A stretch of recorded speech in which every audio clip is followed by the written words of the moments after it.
There? Yeah, essentially, yeah. I mean, as close as you want. Right onto it? Yeah. That way it comes out nice and warm. Yeah. And it's not too much of this where it kind of catches the echo in the room. You want it right there. You know where I want it, big boy. Gross. Right. Cheers. Cheers to you. I got my logoed glass because you had your logoed glass. So there you go, man. Yeah, it's never been washed ever. So cheers. Then you don't need mineral water. That's a display model right there. Straight off the rack. Are we on? Are we doing? Is this part of it? This is on, This is it? Okay, we good. Go right into it. It's good to meet you. Yeah, same. Well, you say that, but I have met you in passing because I did try my hand at stand-up here. You did open mic about 2 years ago. Oh, yeah. Was I nice? Was I nice to you? You were very nice. Yes. Yeah, you're a great individual, man, which is why I reached out. That's nice. I try to be really nice. So it's funny that you did stand-up here because we're an improv club. Normally, yes. We added stand-up just it's very fun. We had a lot of people that wanted to do it. And then so people are not used to like how nice we are because we do improv and it's very inclusive and team-oriented. Super. And then like a stand-up comes in and we're like, we want them to succeed and have fun and be comfortable. And then it's just abnormal, So it's it's competitive. It's like lone wolf mentality when you're doing stand-up versus improv, where I would love to see you do well because then you can feed off of that. Yeah, I just feel like we all do well. Yeah. So I can see that with stand-ups, and not that I experienced that because I did it for a handful of months before the pandemic really kicked in. And I did kind of feel that because you come to an open mic and then you realize that 90% of the crowd is just waiting for their turn to go up. Yeah.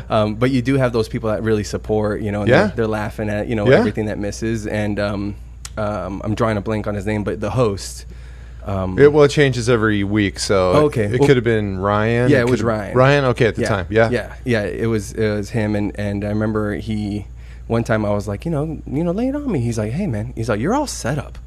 Like you're all set up, which is good. What a good problem to have. It is. So he's like, we gotta punch up, and he was nice enough to, be willing to extend an olive branch and helping me out. But it makes sense that I'm all set up because this is kind of what I like to do. It's story based. Yeah. And I guess I wasn't coming through with the funny lines, which I felt. Which is, I don't know. I think that's the best problem to have because you probably were. So we do a stand-up class here too because there's an appetite for people who do improv to try stand-up. Yeah, and we love that, and it's a different muscle. And improv is very much about listening and being in the moment and caring and just like I love your offer. And so when you get an improviser listening to stand up, it's like, oh, that's it's called, it's called your premise, right? Your setup. Yeah. So if you're not going for a punchline, that's a very improv thing to do. Like let's play in this space. So to then have, opportunity to have somebody like Ryan or stand-ups help you write your joke part, right? Because the hardest part for a lot of stand-ups is that revealing and being vulnerable, which is your premise, your setup. Yeah. So if you're all set up, I don't know. I think you're more than halfway there. I do think the setup is more than halfway there. So that's encouraging because I've been thinking about jumping back in and doing improv. I had a buddy that was doing improv up in Phoenix, and he gave me like some free passes to try it out. And I sat here because the open mic was right after the improv class. And so I would see you guys work, and I'm like, yeah, man. It's I want to weird. be a part of that. It's definitely weird. Yeah, watching especially we would do it. That's our performance team, our like level 2 team. Yeah. They would perform right before the open mic. So again, their audience was guys are just waiting for their turn, and they're just not that interested. Do this? Yeah. But you get somebody like you who really does care or is trying to cultivate the art or learn a skill. That's a better audience. That's a fun audience. That's a nurturing audience. So we do get people off the street though to watch, which is also very fun too. Yeah, so I experienced that. Watching you guys, I didn't experience. I'm not the one on the stage, which is cool actually because the stage was over there. It's been everywhere. Really? So this has been a lot. Yeah. So when we first opened, this is kind of a long room this way for anybody watching. Yeah. Our stage was back that way against that wall, and that was a green room behind the stage. So that was like a dressing room door. That doesn't work, right, for stand up or like just in general? it just what it doesn't work for is the person in the back. So Yes. you'd have a full house, and they're like 25 rows back now. Yeah. So if you do the room this way, which first we did it that way because this was a hallway. Yeah, to that's the right. bathroom. So this was a hallway, and we're in, and that's where you hung the curtains using the truss and all that stuff. But then we moved the stage over there, and we did just looping rows so that you're within 4 seats of the stage, which for improv or any comedy, like if you're like, that's how the New York clubs are set up. Yeah, if you're exactly. close and intimate and all the comedies are right on top of you, Low ceiling. the sound is in, it's just so much fun. And then we ended up breaking out this wall, putting a curtain up, and we moved the stage one last time. And then pre-pandemic, we leased the space next door to be our new lobby because we were just growing like crazy. Yeah. And so we actually did our open mic out there for a while. So technically that was another stage we had, but then the pandemic hit and we couldn't get rid of that space fast enough. So back to our roots. Back to our roots now. It was We like, come back. we're growing. Oh no, this is terrible. Yeah, that was huge when I saw that announced. I was like, yeah, heck yeah, man. Yeah. Because that was beautiful to see it grow, because getting familiar with, us in passing, but just in general, I actually know JC from my first job when I moved up here. We worked at a credit, car loan, like credit, like, what's the word I'm looking for? You call us like, hey, you're late on your payments. Oh, collections. JC did collections? He did collections. And you know what? Looking back, he had the perfect impression of our Japanese supervisor. Okay. And it would get him into so much trouble. Yeah, as it should. Just depending how it went. Yeah, for sure. We were just, a different guy. Different guy for sure. Sure. And it makes sense that I would have found him here as well. I'm like, Right. oh, dude, like long time no see. Yeah. In passing again. So that was awesome to see, because that was freaking, 15, 16 years ago almost. Oh, really? Something like that. Oh, that's a long time. Time Okay. goes by. Okay, good, man. What do you? I don't know anything about you. I should have done research. I agreed to this. You could be a terrible person. I don't know. You're just setting me up. I'm going to edit this later, and you're going to look so bad. I would look so bad. No, I do no editing. I mean, look at this intro. I didn't even say what podcast this is this one time. Or Today, when my it started. guest- It could have been when I got water. I don't know. Yeah. Is this? Yeah. Yeah, today my guest is Dave Specht. Oh. He's the owner of improvMANIA Comedy Club. Welcome. Thanks for tuning in. Yeah. And then we did that. Okay, good. dude. Yeah. But And my wife also owns it. She's fantastic, but she just hates this podcast stuff. And she was here. Yeah, she's the brains. okay, For sure. And well, she's yeah, the funny brains one. Doesn't want to be in front of a And mic. And a she's the camera. funny one, though. Yeah, she really is. So, but yeah, she's like, Dave, you get yourself into it. You say yes to stuff, so you do it. And I'm like, okay, I'll do the stuff. So, Well, I will get her next time. What's her name again? Colleen. You won't. You Colleen. will. I will. You get will never. I'm gonna pick that brain. No, you won't. It'll never happen. I work at Guitar Center.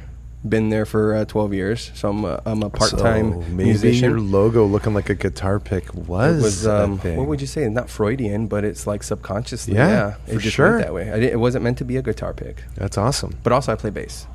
Okay, you don't use a pick. I don't know. I like the Not really. bass. I like the bass a lot.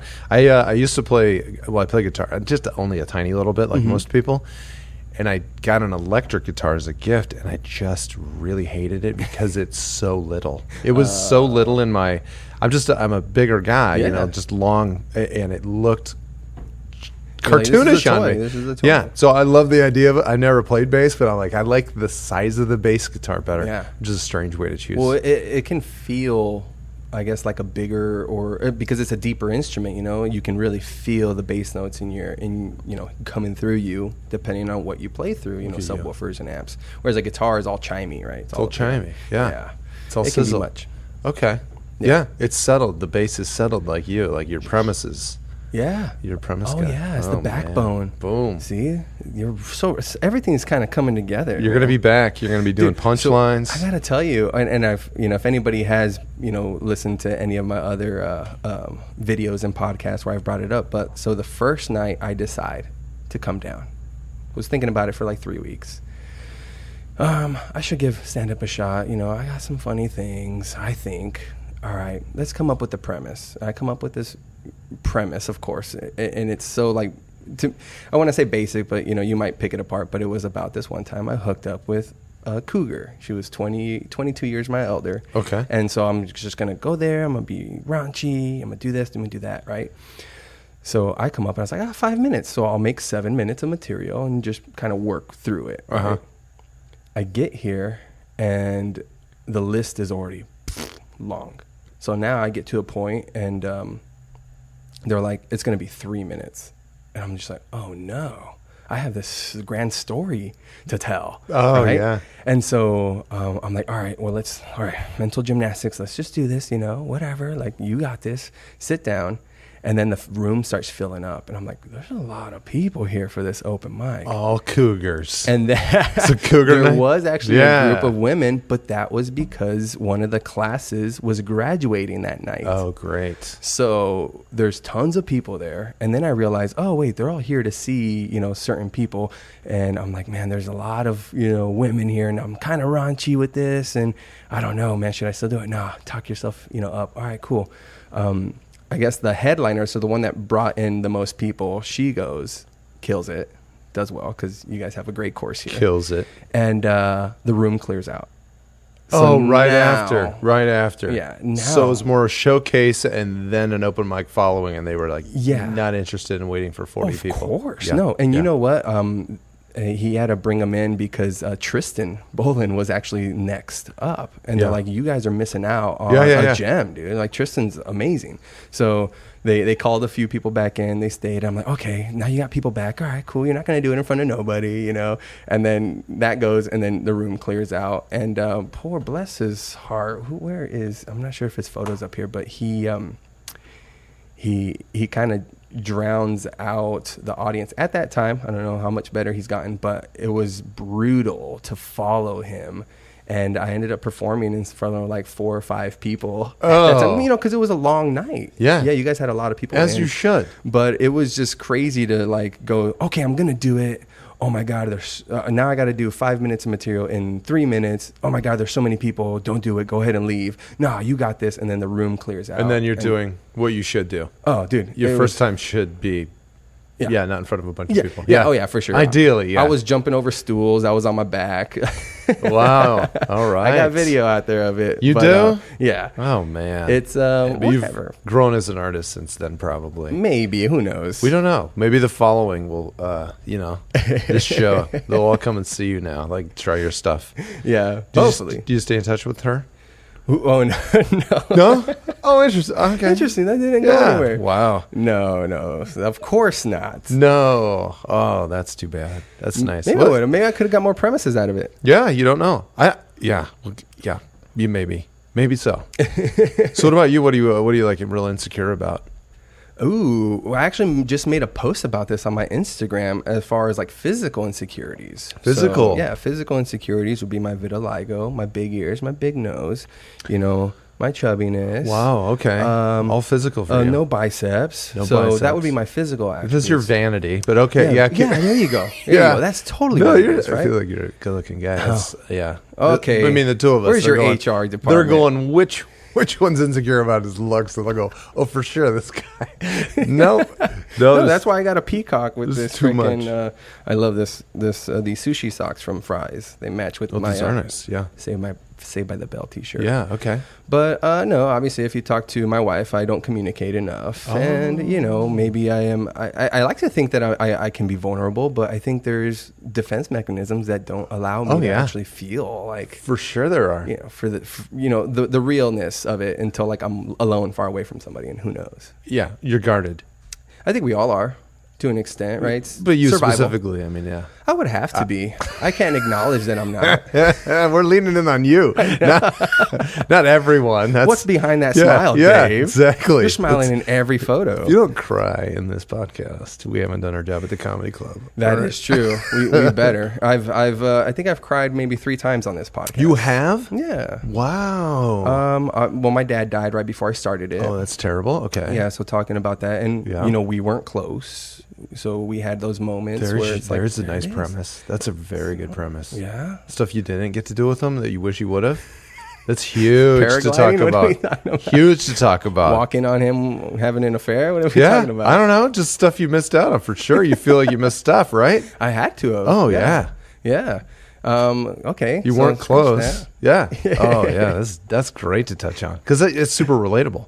It is super relatable. Yeah. The absent father. Yeah. We're all assholes. Are you a father? I am. Yeah. A very over involved, like I want to do the opposite. I want that feedback to be, he was a little too around. Yeah. I want your dad. Yeah. I want that to be the complaint. Yeah. Yeah. Yeah. I'll tell my daughter like 1,000,000 times a day. I'll say, I love you. I love you. Yeah. Daddy loves you. Yeah. And she'll go, I know, Dad. You told me 1,000,000 times. I go, yeah. Good. I go, let that be your complaint. Yeah. There you go. Yeah. That's what I make sure to do that with my kids now. Like, my son is super puts up his walls and puffs up. Oh, how old is he? 5.5, about to be 6. Oh, what? He's puffing up.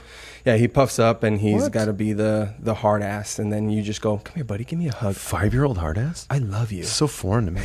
I'm not alpha at all. I'm just a not alpha. Yeah. What? Wait, how many kids do you have? 2. But my son's 11, but he doesn't puff up on me. He'll get like a little, if he's tired or hungry, he'll not be himself. But no. He doesn't puff up. No, I got a Latina wife. He's basically her without the years of, being checked, by life. No idea what any of this means. All right. You don't know what a Latina woman is? I don't know if I'm allowed to comment. I don't know. I'm just trying to learn my role as a I give you, for the next 45 minutes, you have a pass. Privileged Caucasian male. I don't know what I can. I don't think so. I think people have their experiences, It's going to get to the point where you acknowledging your privilege is privilege.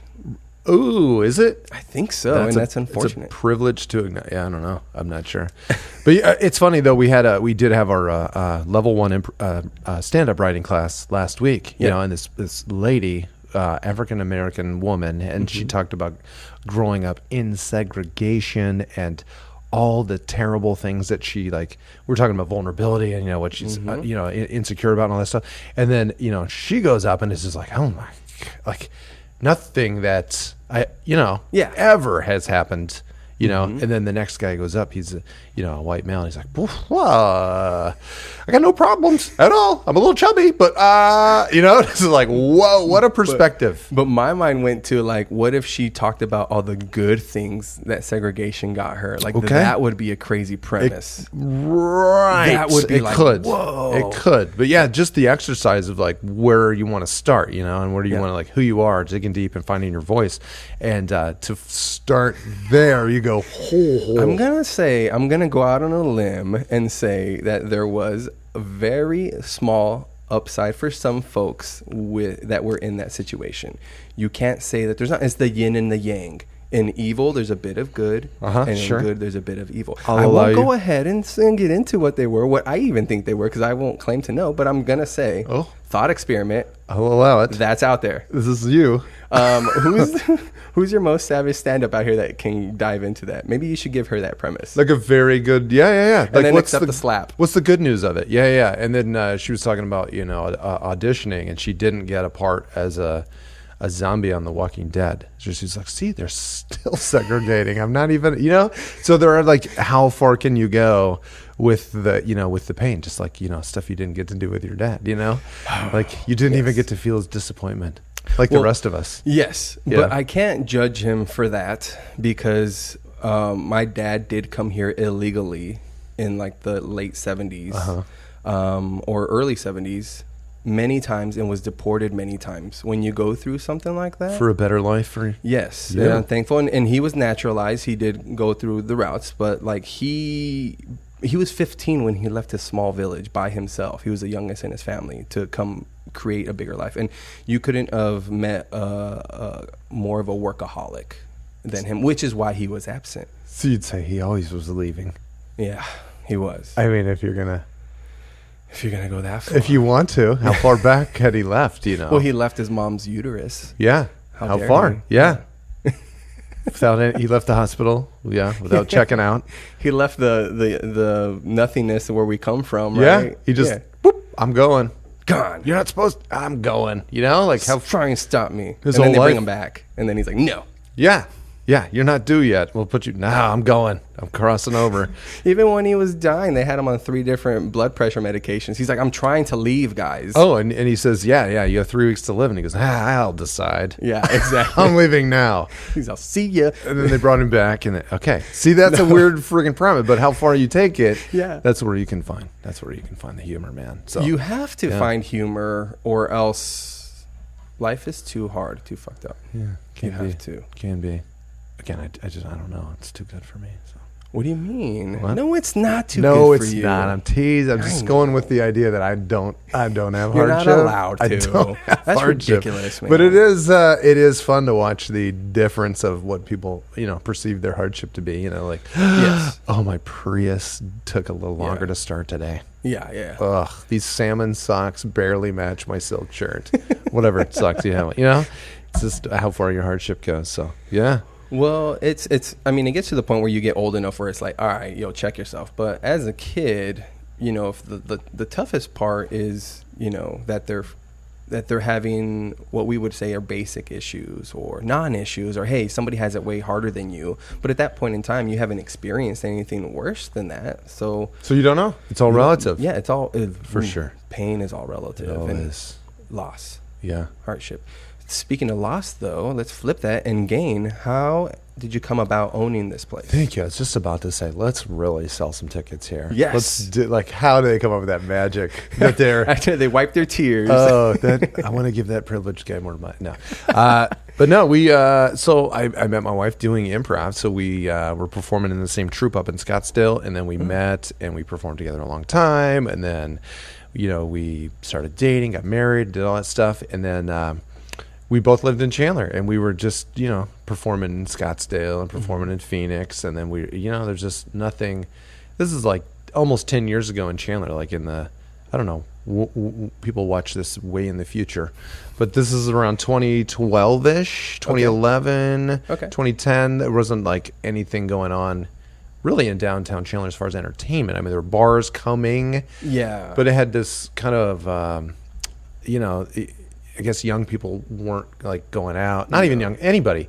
They were going other places. They'd go to everybody knows the Tempe Improv. That's where they would go, and then they were coming to where we were performing up in Scottsdale.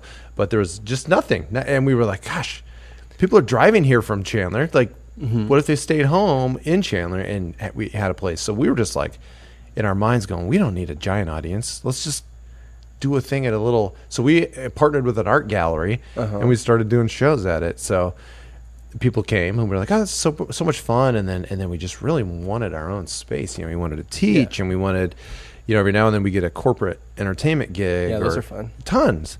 And, I had done team building and I loved doing, I was a corporate trainer and I was in recruiting my career, for the day job. And I just saw so many applications in improv. So we started putting lease applications in and telling people our business idea and business plan and stuff. And it's just like, what is the show? And they're like, well, it's improv. You make it up based on, they're like, what? You don't even know what it is? Yeah. You don't know your own, and like nobody got it, So there was one meeting, it was funny, but the guy was like, I guess, in his head, he's like, oh, I guess it's puppets. He just thought we were doing puppet shit. I don't know what it's just like, what do you mean, kids? It's so abstract to him. Yeah. So we do family friendly and we do Unfiltered and we do shows for everybody. And then, so we found this place. They took a chance and we did it. And we were just going to be we had always done like family friendly shows. This is what we did. And that's all we were going to do. And then, people started emailing us like, are you serious? You're not going to do like an adult show? And we were like, okay. So then the very first weekend we ended up having a Friday show at 7 to 9 and Saturday 7 to 9, like from day one, sold out both nights. And we were like, oh, I guess that's what we do. Right. And then people go, you teach classes? And we go, huh? Okay. Yeah. So now we did, so right away we had kids classes, teen classes, then adult classes, and just full. The teens took a little bit to get that going, but just a couple months. And then, and then we just keep adding kind of offerings, and we never ever did stand up for 5+ years. And then Ryan started doing stand up after our shows. And then we started doing open mic. And then now it's just this whole other thing that we do. Like we're an improv club, but stand-ups love the room because it's just so like it's a party in here during a show. But traditionally, has it always been separate, like a stand-up and an improv club? They have, huh? Interesting. Yeah, there's not really so most stand-ups are just horrible at improv. Oh yeah, that makes sense. And it doesn't make it, and it often, if it's not like I said, it's just it's more of a me person. I'm waiting on my point of view and But there's very few crossover artists. I mean, there's some really good ones. Like my wife Colleen is just fantastic at it.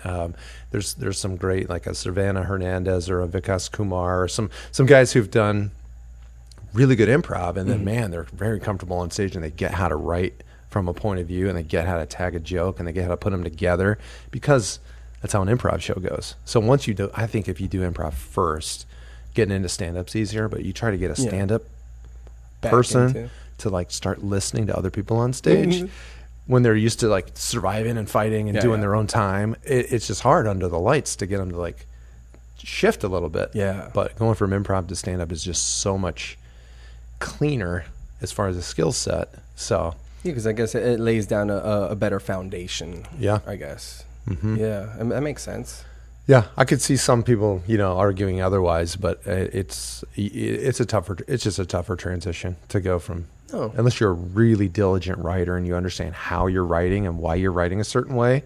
If you don't understand that you're writing really a game and a premise and a tag, like you don't understand that stuff, it becomes hard to transition to improv when you go, I'm doing that with you. I'm helping you do that. Yeah. Like I'm up here, I see your game and I'm going to help you, right? As a teammate on stage. But it's just like when you were here for open mic, I'm here for me. Yeah. When you saw that.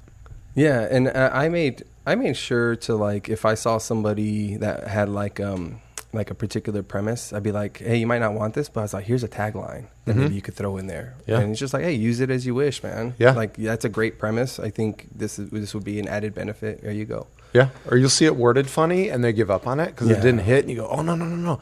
You just said, you said the word sooner than you should have, or, you made it about this little thing, but your previous joke was about this, and, but an improviser has just, it's just how the show is structured, like everything we improvise in an hour exists together. Right. So that's, and very few stand-ups think about that. They think, oh, this is my dog joke. This is the jog, my perspective on earthquakes. This is da. But very rarely do they like start intertwining, and in an improv show you're creating, we always say, just pretend everything's in the same town. Right. So if there is, let's say there's, I don't know, a car accident on 3rd Street. Right. And then this person's, running late for work. Well, maybe it's because of the car accident on 3rd Street from the previous scene, and it's just in your world as opposed to like trying and fighting and thinking of it. Yeah. It's like already there, and then when you start seeing that click for a stand-up comic in their set, it's just like, it's very fun to watch them go, oh my god, yeah. You see the good ones, like a callback. An hour later, they hit that thing that they told you at the beginning intentionally, and it's just fun to watch. So, dude, timing is everything. I think with both. Definitely for improv, obviously, everybody knows stand-up. You got to let something breathe and have that moment to really stick the landing on it. But with improv, like taking somebody fresh off the streets, like how long does it normally take the average person to maybe grasp that sense of? Oh man, that's timing. A good question. Timing. I mean, you've been teaching classes for a while, right? You see it. It's just everyone walks in a little different. Everyone walks in ready to learn or not ready to learn. So I think if you're ready to learn and you watch and you're a student of it, it goes a lot faster. I think your first year can be very successful, but there's a lot of them that fizzle out by then because they don't. I don't know. It depends how hungry you are as a student. Yeah, I think if you're really willing to learn and you're, again, vulnerable, but you'll see some guys come in, usually dudes, the phone calls I get, like, how can I headline? It's I'm like, funny. It's like, well, when my friends say I'm funny, I'm like, oh, guess what?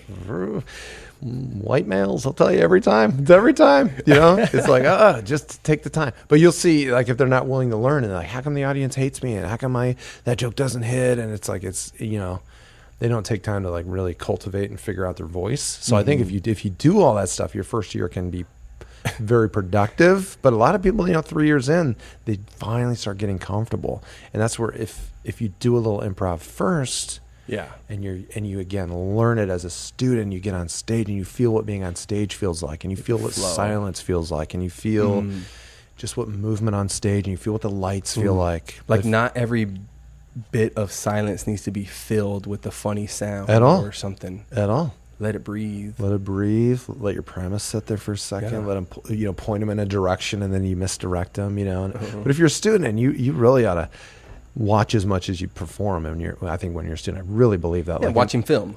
Or come and see a show. What worked? Yeah. What didn't work? How come? Yeah. Let's start figuring it out. Look at it. Yeah. So comparing it to watching film, like as a football player or a boxer or something like that, like studying it. Even in class, I think, just because you're not on stage, like you can actually learn more not on stage than on stage. Like you get the feeling up here, but it's so much easier to pick out.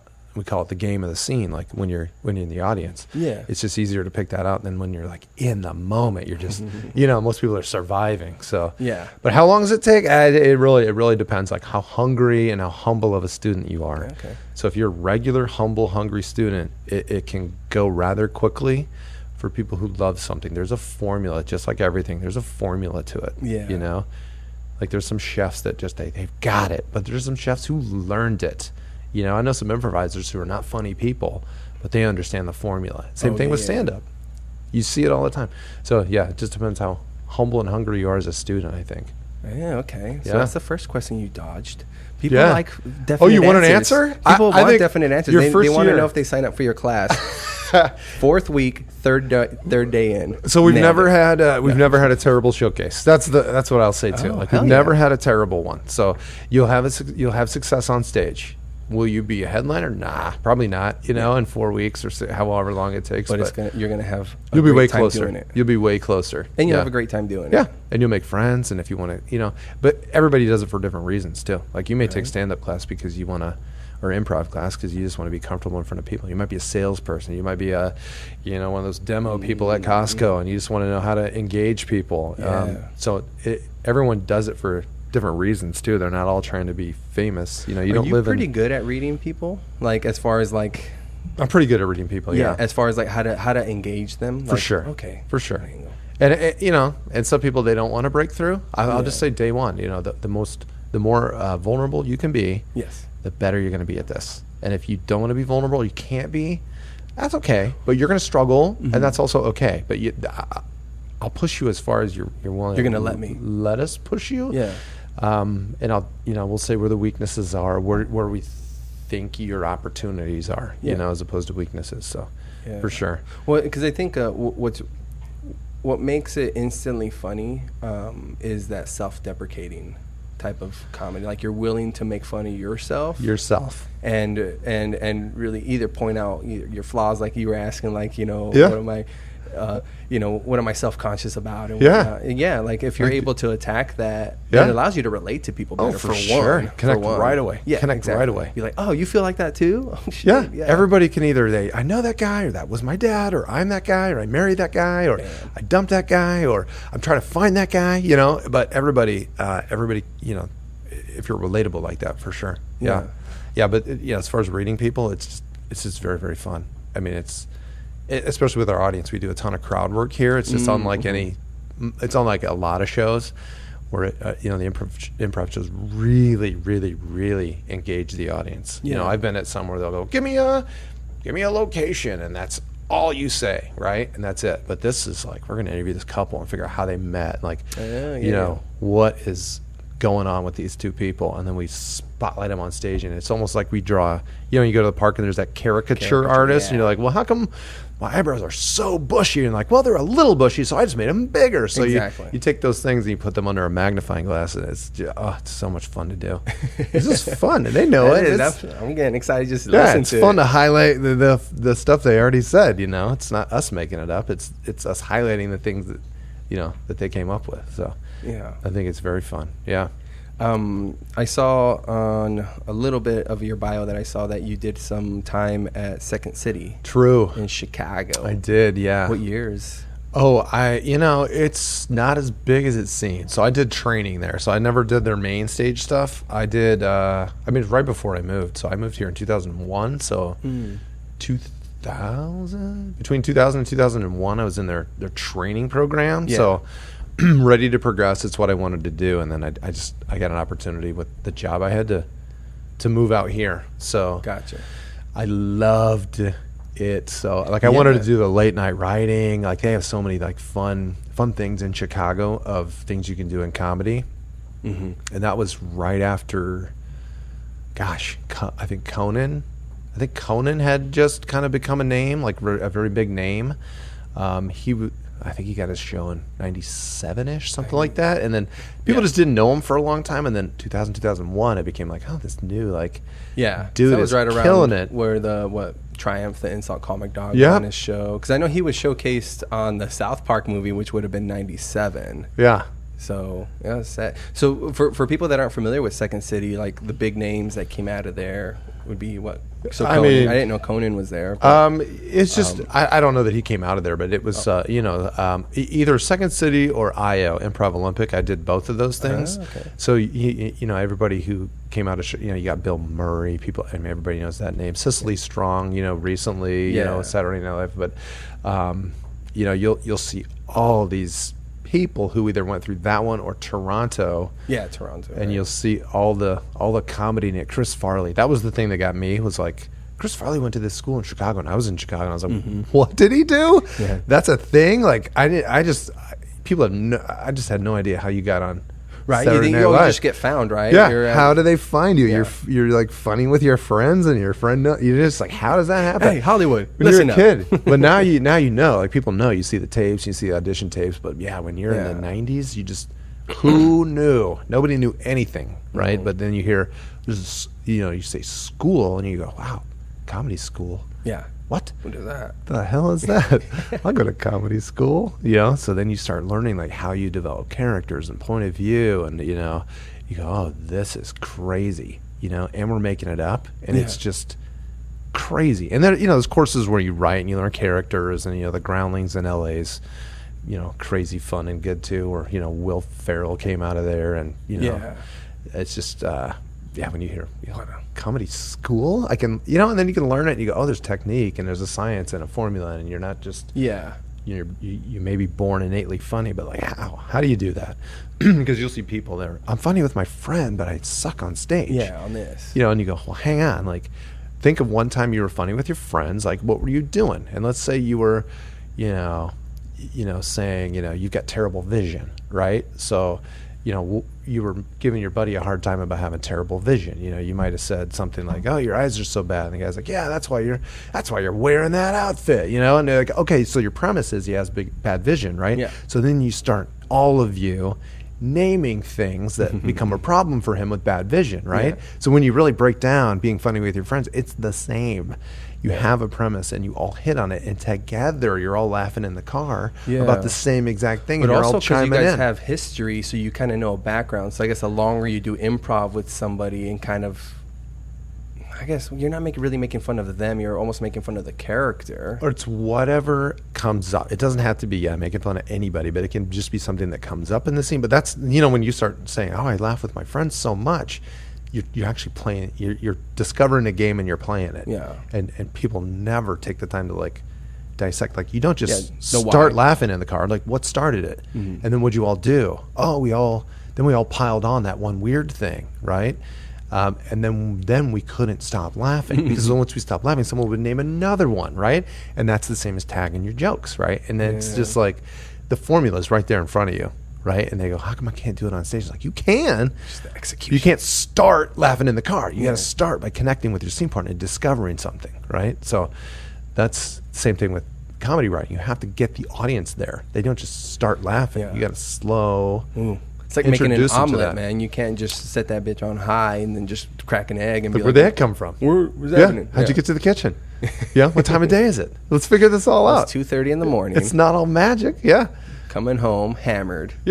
So that's a fun thing too. I'm funny with my friends. You go, okay, so you get the concept. It's never been ever explained to you. Yeah, you've never taken the time to analyze or be introspective, and that's where I guess a lot of comedy comes from. That being introspective and really like trying to dissect a scene, but the scene is like a part of your life. Yeah. Right.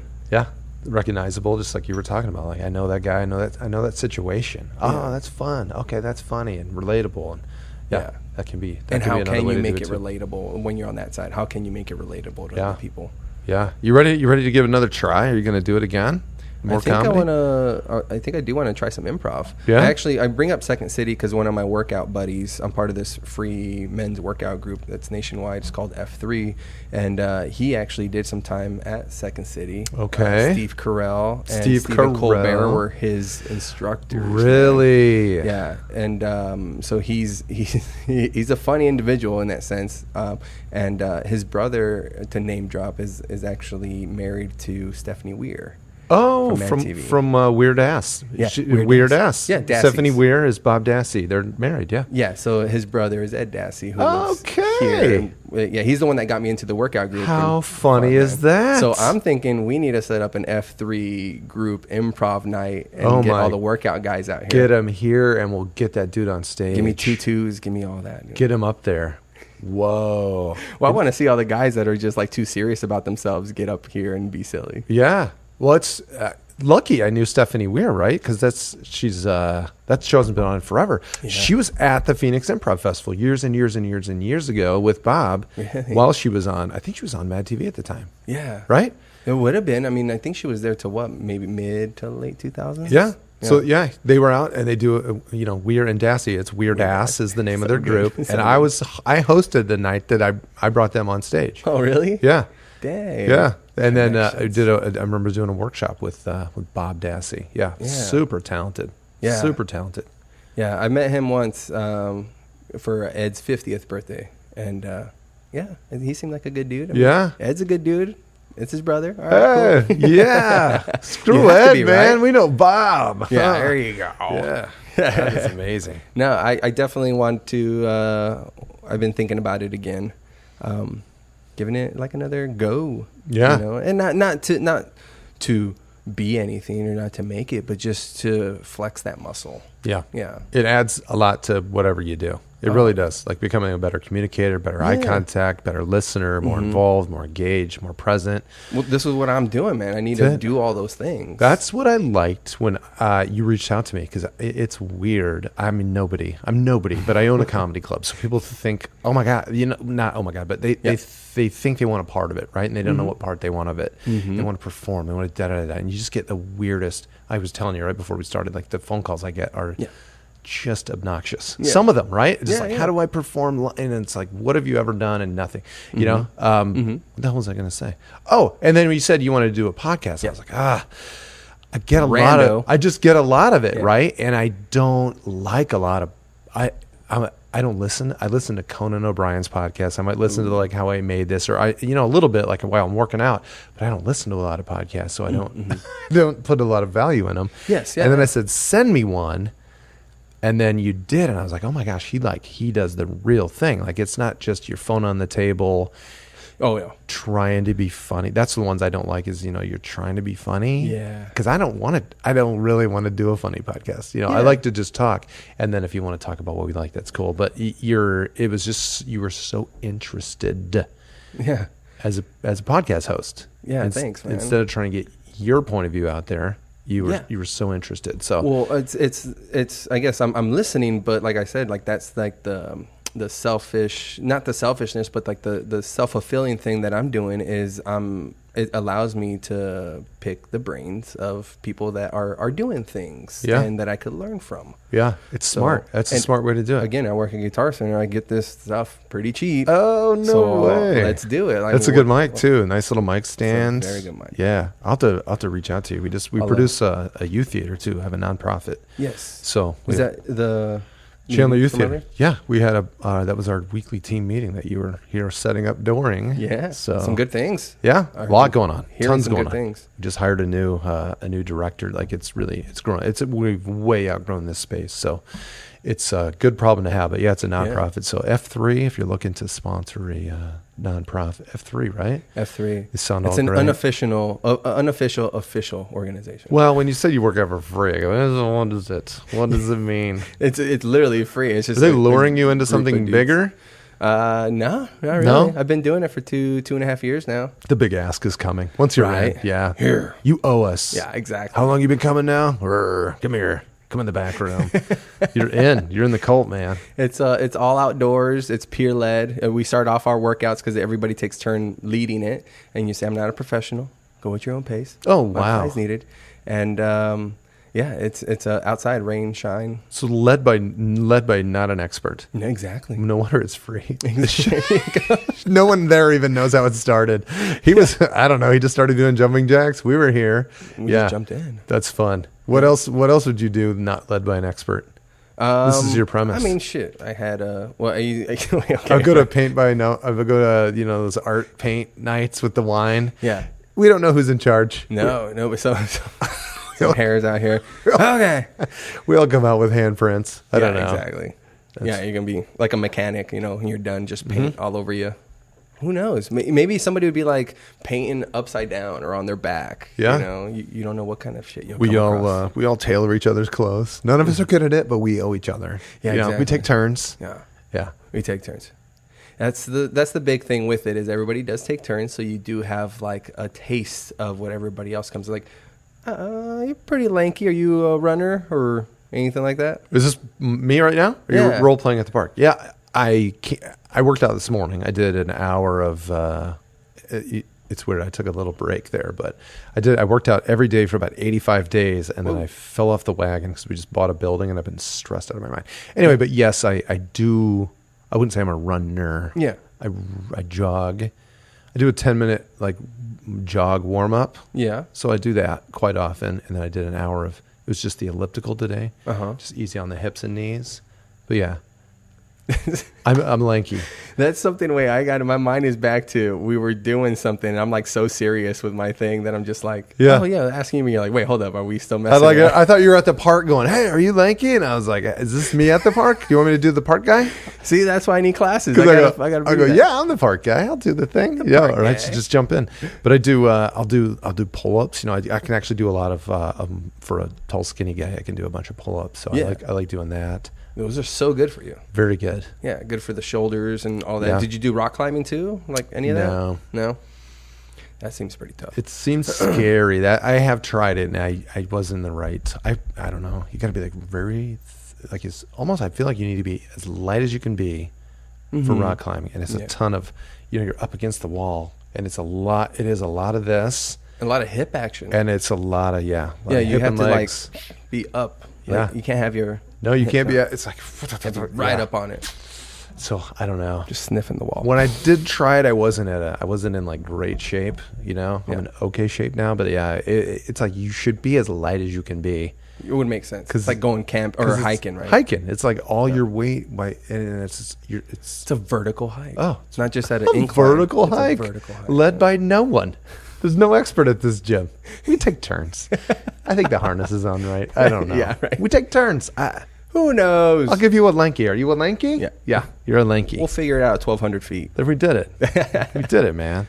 But yeah, no, that's the thing about the group though. It's like, so everybody takes turns. So you kind of know what to expect and you get a variety. Okay. Because I like yoga. So I will do a lot of like yoga type stuff that the guys aren't normally doing because they're over there just doing push-ups and squats. And it's like, let's get stay limber. Yeah. That's as I age. Well, not only that, I had bad ankles. So like going to physical therapy, I looked around and I'm like, they're basically just having these people do yoga after they've got hurt. Yeah. So why not do it beforehand? Do it before, prevent it. And not to 100%, right? But have a better chance. Yeah.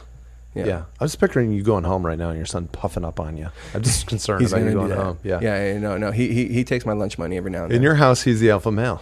Yeah, unfortunately. It only took 4 years too. That's your whole premise right there. Yeah. He runs the show. Where have you been? Where do you think you're going? Yeah. Where do you think you're going? Dad, did you get your paycheck today? Yeah. Take me to the Toys R Us. No dinner, no TV. No dinner, no TV, Dad.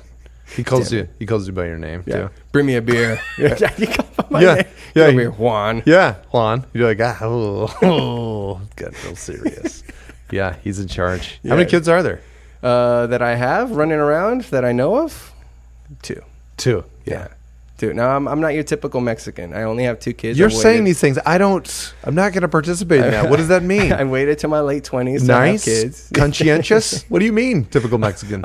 Sweetheart? I'm a human Catholic. being? A hugger? Yeah. I don't know. All right. I'm not your typical guy. I'm into yoga. I have 2 kids. I was keto. I'm not a typical either, I guess. I don't know. You're keto, you said? I was keto for a while. Yeah. Okay. Yeah, I was 250 pounds at my biggest. Right now, I'm just under 200. Oh, wow.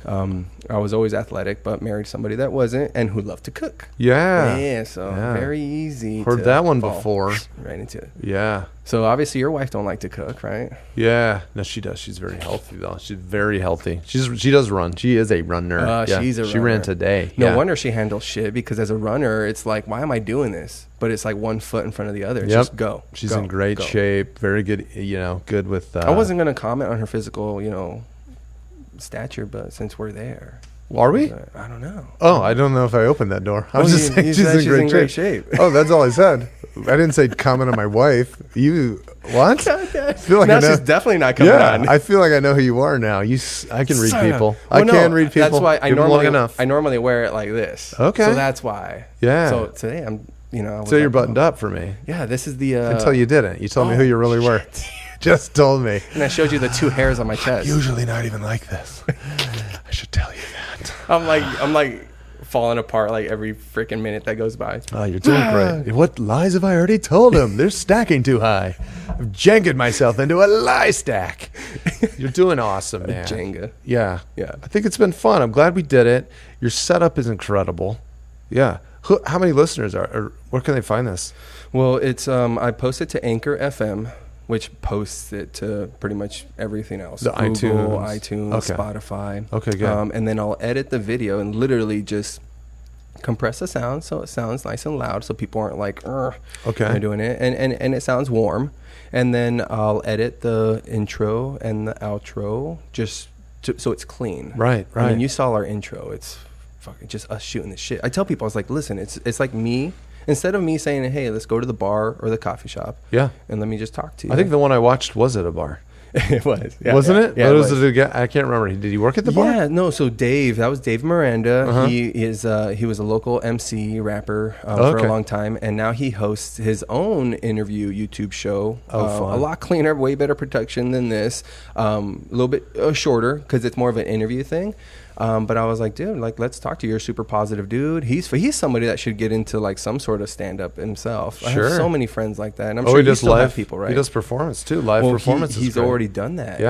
Yeah. So I had him on to promote his show, and my buddy who owns Golden Margarita is nice enough to just say, if I need a space to record or to do anything really, right? He's just like, yeah, just give me a heads up. So you each have a podcast.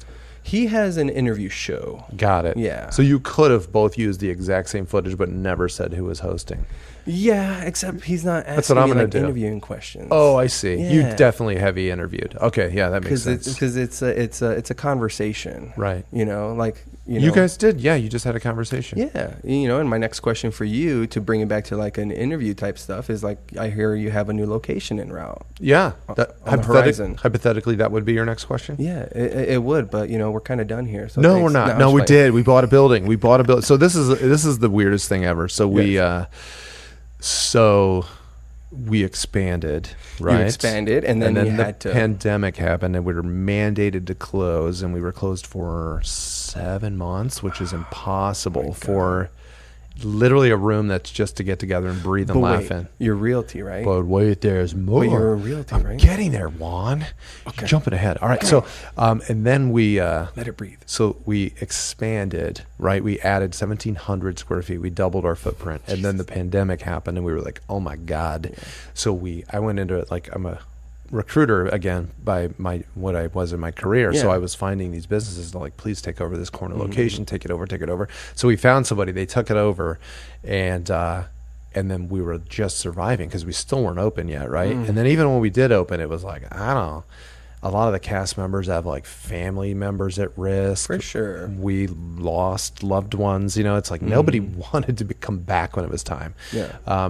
But stand-ups did, so they all came back. So we actually did stand-up, and that's all we did for like 6 months because they were like, I don't care. Yeah. But that was a good sport. They were great sports. We got some really good friends. We got a great reputation in LA, and comics would come out and stuff. But anyway, at night, I was so worried about like, where's the money going to come from, right? So we're closed. That's all I left my corporate job to run this place. Yeah. And so my buddy Ryan, who has been performing here, has been a real estate agent for 15 years, and he always said, "Dave, join me." And I was like, I just didn't have the time. I didn't have time. I said I wouldn't.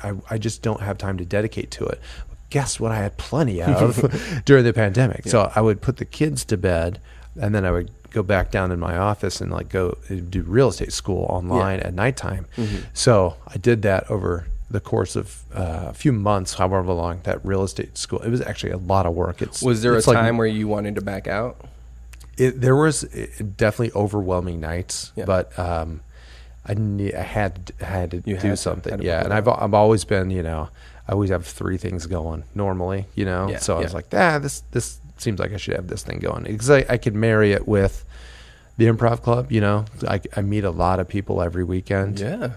All we got to do is talk about real estate, and like we've got organic friends and organic following, and I figured it would be an easy marriage, plus you can do real estate kind of, I hate to call it part-time. It's not part-time, it's just different time, right? Yeah. So you could work with a client, but they're only looking at houses 3 or 4 times a week or whatever, but it's, So I did real estate school, passed the test, took 2 tries. I missed it by, I think, 3 questions the first time. Like, it's heartbreaking how close they tell you were. And I'm like, geez, this is... Just say no. If I just would have learned more about how many square feet were in an acre or how they split up parcels, like... I would have crushed this thing, but now that I know, super, like, that's the main question they ask you. Right? Oh, it's so much. There's a lot of math, which I'm very good at. Like, it's all kind of basic math. Complicated basic math is basically what it is. Like how much money you end up taking at closing. But if you know all the stuff, you can do it. So I did. That was fun, and then I learned all that crap about parcels. And I took it the second time. I was like, okay, boom. And then we partnered up. So through the first day I announced I had my license. I got a buddy saying, I want to buy some land. I'm going to do a land deal. And I was like, holy shit. Like, damn. The first day out of the gate, I'm doing a land deal, right? And then we just, boom, we were busy as could be. Yeah. So we went from like wondering where the next meal was going to come from. Every show during the pandemic was a fundraiser online. It was like, we'd make videos and we'd record things in our own homes over Zoom, edit them together. I mean, we'd put so much work into these online shows, and we turned them all into fundraisers, and we had fantastic sponsors who would like sponsor shows to keep us in business, because we were paying for a space next door that we weren't, we doubled our footprint. It was just a nightmare. But we had like Lotus Restoration, good buddies over there. We had Rocha Corp. We had, Concept to Completion, all these local businesses who wanted to just, who were, maintaining their thing. Yeah. So real estate went crazy. And then this bid happened on this historic building in downtown Chandler. And it was 2 parts. One, they wanted a compelling business to go in there. Mm-hmm. So they wanted something that would bring something different, not just a bar, not just whatever is already down here. Mm-hmm. And then the other was, an offer, so, I'd been doing real estate. I put a really fun, malleable offer together, and we put a really compelling business plan and a reason they should pick us together. And they ended up choosing us. And so we're renovating a historic building right now that we a year ago never would have been able to have. Dang. Like, it's just the timing worked out almost perfect. People are like, how come, not many, but one, you almost went out of business and now you bought a building. Like what? It's like nobody knows the struggle of, dude, I went to real estate school and we've been working our tails off, and we had our youth theater survive, because these, Maya and Audrey crushed it. They wouldn't quit, they wouldn't give up. They had the kids come in and record their parts on a green screen, and then they edited movies together. No way. So we didn't even have a live performance for a year, but these guys would do it, and we'd do a live premiere, and we'd make it a fundraiser again, and we'd show their movie on Facebook Live and YouTube. We'd rent out Alamo Draft House, and we'd put them on the big screen. So everybody innovated, and it was... It forced people to become innovative. Yeah. Really buckle down and get creative. Yeah. It sure did. And we did it, and we reinvented, and now, we've got all these buddies from stand-up that we never really had, and people from Los Angeles drive here because it's such a fun room, and the word gets out that this club's doing stand-up after their shows, and it's a fun, crazy, because our improv shows are freaking crazy, and it's not a normal stand-up room where it's one guy tells jokes, leaves. One guy tells jokes, leaves. It's a crazy interactive improv show followed by a special guest from Los Angeles doing stand-up. Boom! My God, it's just a very fun environment. So, it's just been awesome. Do you have a soft date selected? It's all based on. So a week ago, Tuesday, we submitted our drawings to the engineers. Our architect, which now I have an architect, submitted to engineers, and this is when you break out the whiskey and cigar. Yeah, you go. Oh, it's fun to learn. It seems overwhelming, but it's like we've done so many overwhelming things that it's the next overwhelming thing. Yeah. So the architects have the drawings. Architects send them to engineers. Engineers take 6 to 8 weeks. Then it goes to the city. City approves. Then construction. So it could be. Oh, damn. Okay. 6 months, 3 months, somewhere in there. I think if we're done and open, but in January, It's my birthday. That'd be great. Do it. Yeah, that's what we should do. We should have your birthday bash. That should be it. Yeah, and there's just Settled. We don't know. I don't know what I don't know. So hopefully everything goes smoothly. So far it's been smooth. So fingers crossed. But it's going to be amazing. We'll own the building like forever. It'll be our legacy, and we rent this, and it just feels more like forever and ownership, and it's just like the team's all very excited. We can't wait to get in there, and start performing at a place that we can make changes to because we own it rather than completely yours. Here it's just like I don't want to put money into a place that is some other person's, so some other nest egg or whatnot. They're somebody else's, so it'll be ours and it'll be very fun. So we'll have a lot of fun stuff going on. What's capacity going to be there? Well, probably 100-ish, maybe a little bit more, and then we will have a back patio of 1,000 square feet, so we'll be able to have outdoor, offerings as well. Yeah. So that'll be cool. Yeah, the whole thing's going to be killer. It'll be killer. Yeah, nice, intimate, but it'll ooze comedy. Yeah. It's got exposed. It's going to be 105-year-old brick that we've exposed, and the tin ceilings from 1906 or whatever, are exposed, and it's just. It's absolutely killer. It's killer. It's going to ooze like old-timey comedy club. Yeah, I'll definitely keep an eye out there. I want to be there for the grand opening. Yeah, it'll be awesome. That's going to be so cool. Are you planning to do like events every night at that point? Yeah, we'll have we're baking out what the schedule will look like. Right now we do classes Monday and Tuesdays, but we'll have something going on Wednesday night through at least with the Sunday. Classes and the youth and courses and just the theater, you guys have no problem. Yeah, there's something every night. Yeah, we'll leave the youth theater over here for a little while. They'll have their own space, so they'll be able to do more with us out of their hair, which will be just really good for them. So you have an overlap with the contract on this one, the lease? Yeah, there's going to be about 3 more years left on this lease, so it'll give the youth theater some time to grow and do things they haven't done yet, because we take over on Thursday nights and Friday nights and Saturday nights, but they'll be able to have youth offerings, which is just awesome.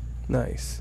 I mean, if it really, not if, but I have a feeling it will really take off. I know it's way down the road, but thoughts of opening up different improvMANIA locations? Maybe. It's very, our brand is so unique. It's got to take that, just for me, our product is our comedy shows they're just unlike most. I know everybody says that, but they really are. They're very interactive. They're very everyone's a part of the show. I call it dangerous. If you're sitting in the room, there's a chance you're going to be a part of the show. Yeah. Right. So, and that's not true any show you've ever seen, right? So there will be, like I said, you go to an improv show and they'll say, name a breakfast cereal, and they'll go, Lucky Charm. Yeah, scene's about Lucky Charm. But they don't bring you on stage and make this whole big presentation about you or sing about you or so that brand's very special. So will we have more? I don't know. I'm not sure. It'd be fun, but again, just the idea of that makes me exhausted. But I was like, why couldn't we just do ice cream? Where's the ice cream store? Another impossible thing, like you said. It's the next impossible thing. Yeah, maybe. Yeah, maybe I don't know.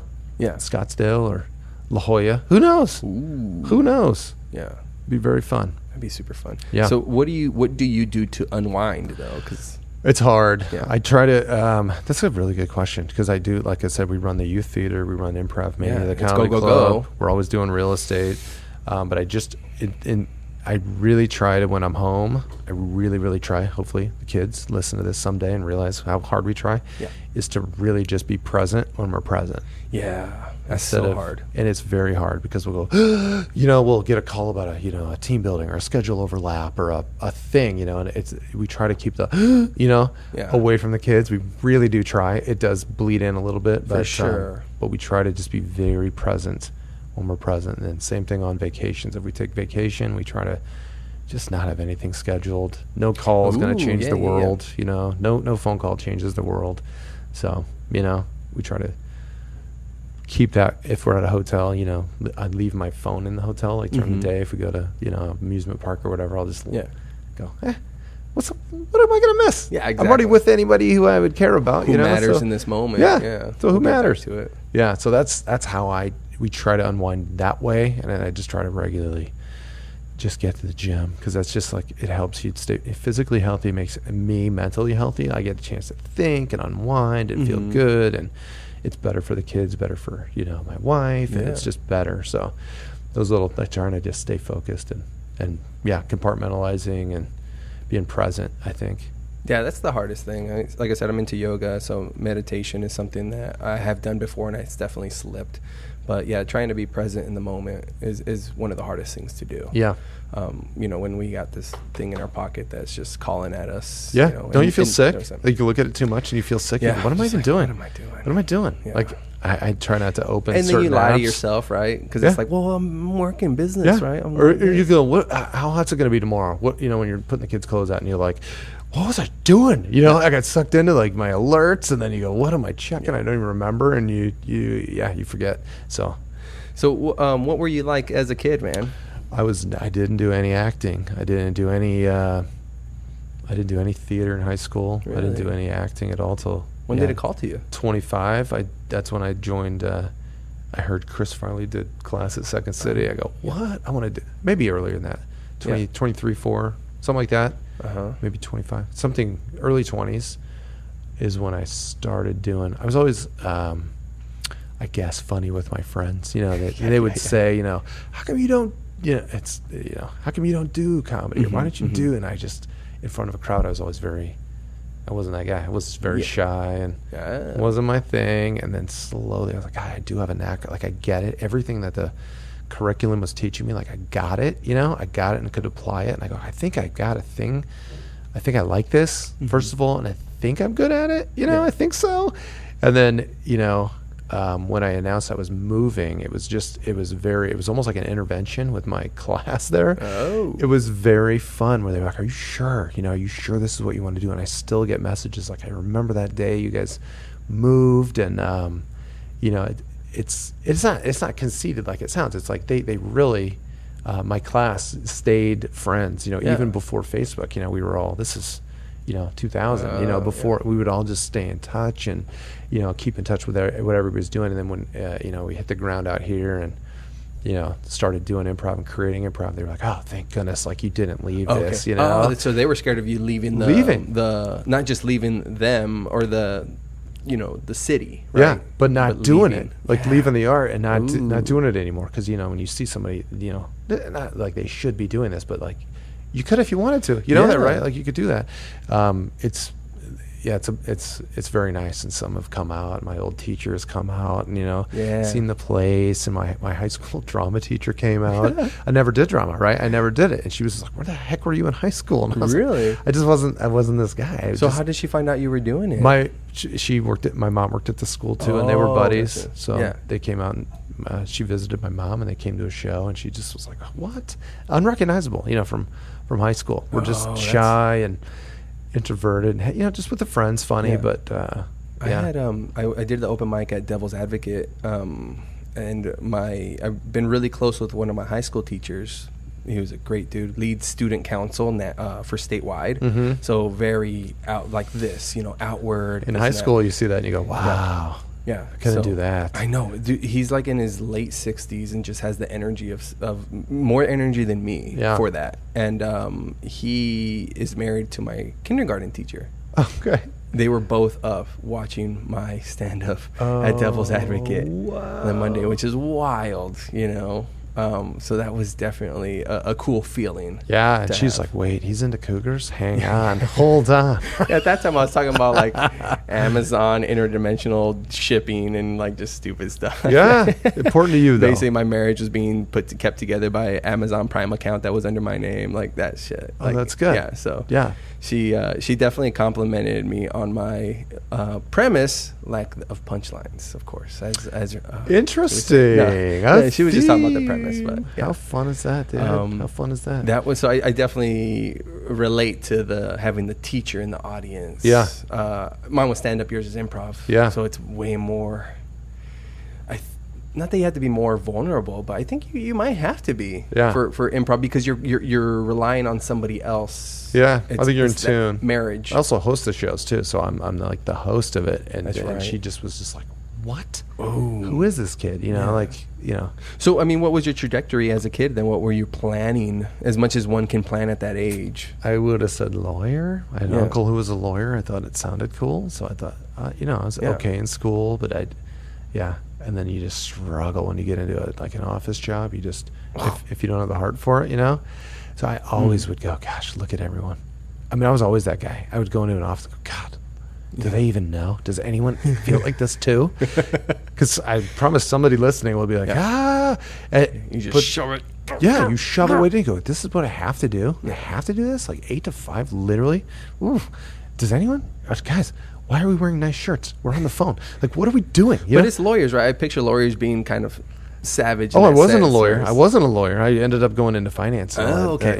Other boring, like worse, didn't follow anything, just did business school. And I was like, what am I even doing? Well, this is what you're supposed to do, right? This is society's made for this, and we're supposed to push these numbers. And barf. Both my parents, did their job forever and had pensions. But I was thinking about today at the gym when I had a clear head.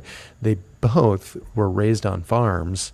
So they both kind of rebelled against what they were raised in. Yeah. You know what I mean? Mm-hmm. So they got off that. My dad got a government job. My mom was a teacher, and they got the nice steady thing, and who knows if that's because stuff was I don't know. Unpredictability of relying on Mother Nature and the earth to provide for you.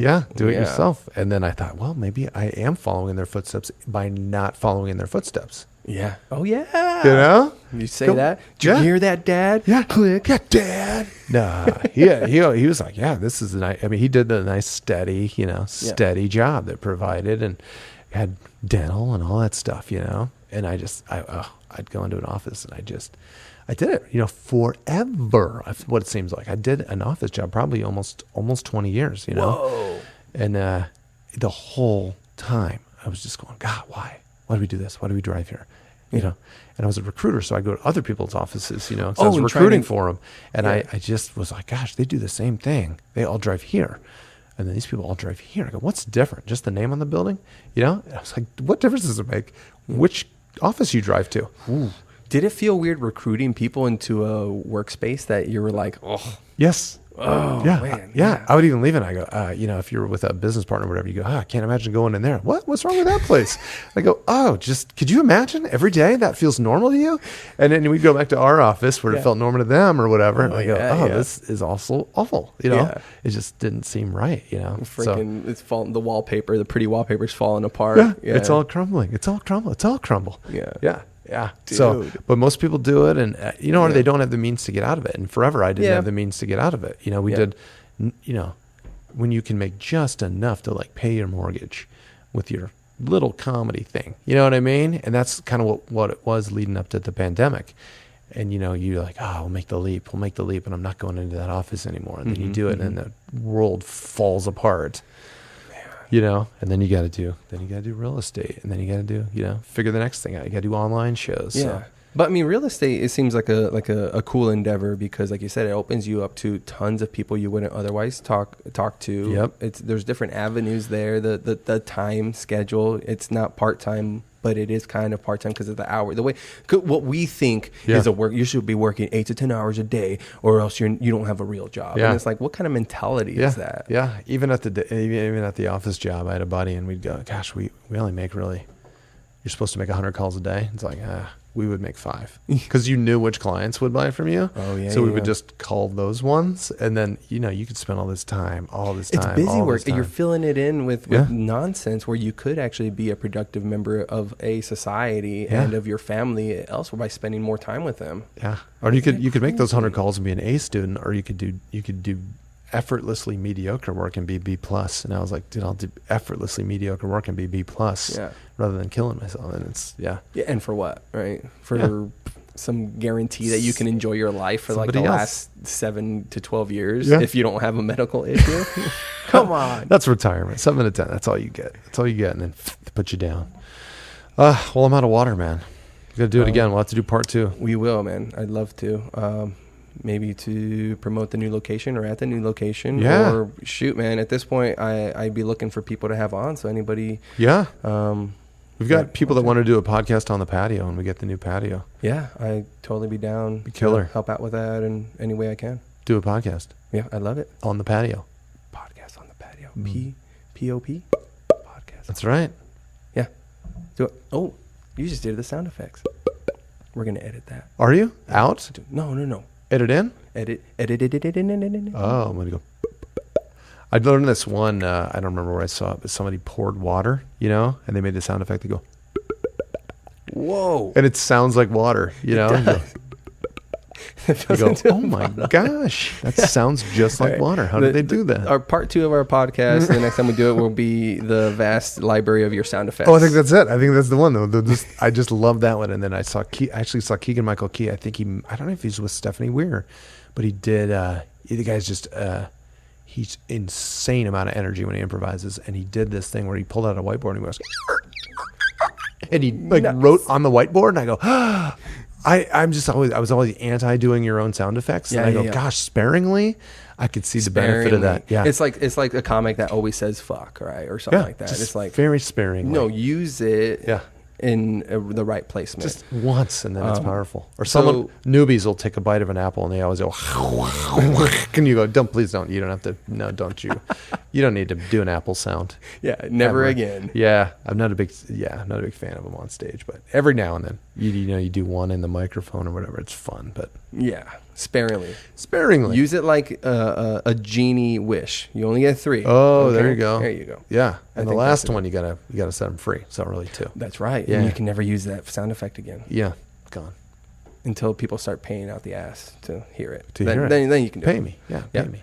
So, okay, where can people follow you if they want to book a class, a session, anything like that? Oh, yeah, I should have hit that way harder earlier. You're right. Well, you'll send me all the links. It'll be in the description. It'll all be there. Yeah, website is improvMANIA.net. There's classes, shows, workshops, and I guess that's it. Those are the 3 big, those are the buckets that we put everything into. Yeah. So with the corporate training, we call it, that's the workshops, and we have private rentals. We're going to get that a lot more at the new space, but we do book a lot of private rentals too. But improvmania.net, and then improvMANIA comedy on like Facebook, Instagram. I think it's improvMANIA on Twitter, although I don't like Twitter for business. I don't like it, but it's weird. It definitely is weird. Yeah. And then what upcoming shows are you trying to promote? We're pretty excited about.